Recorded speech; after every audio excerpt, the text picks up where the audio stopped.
పెట్టే దేవుడు కాదు.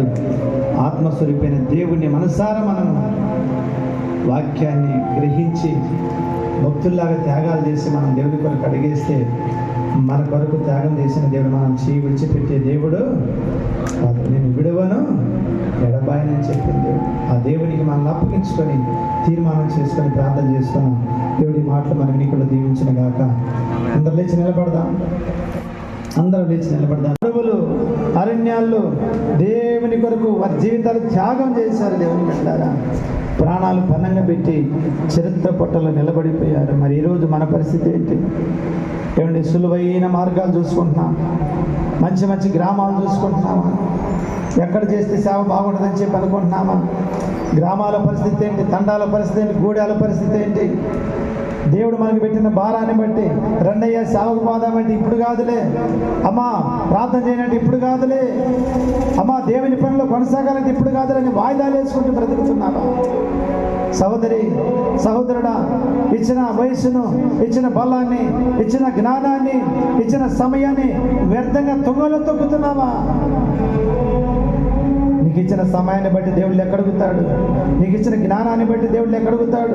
నీకు ఇచ్చిన బలాన్ని బట్టి దేవుళ్ళు ఎక్కడుగుతాడు? ఎన్ని గంటలు దేవుని సన్నిధిలో ప్రార్థించావు? ఎన్ని గంటలు దేవుని పని చేశావు? ఎన్ని గంటలు నీ కుటుంబం కొరకు ప్రయాసపడ్డావు? ఏది నీ త్యాగం? ఒక్క ఆత్మను నువ్వు రక్షించావా? ఎన్నో లక్షల మంది ప్రజలు నశించి నరకానికి సిద్ధంగా ఉన్నారు. దేవుని పెట్టారా, లక్షల కొలది ప్రజలు నరకానికి సిద్ధంగా ఉన్నారు. గ్రామాలలో గ్రామాలలో గ్రామాలలో పట్టణాలలో పల్లెల్లో వీధుల్లో లక్షల మంది ఉన్నారు. నా పేరు తెలియని ప్రజలు లక్షల్లో ఉన్నారు. నీ వెళతావా అని అడుగుతున్నాడు దేవుడు.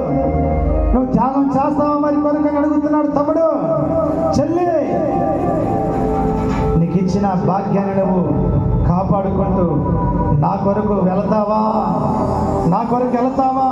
నా పేరు తెలియని ప్రజలు ఇప్పటికీ ఇంకా లక్షల్లోనే ఉన్నారని చెప్పుకుంటున్నాడు దేవుడు.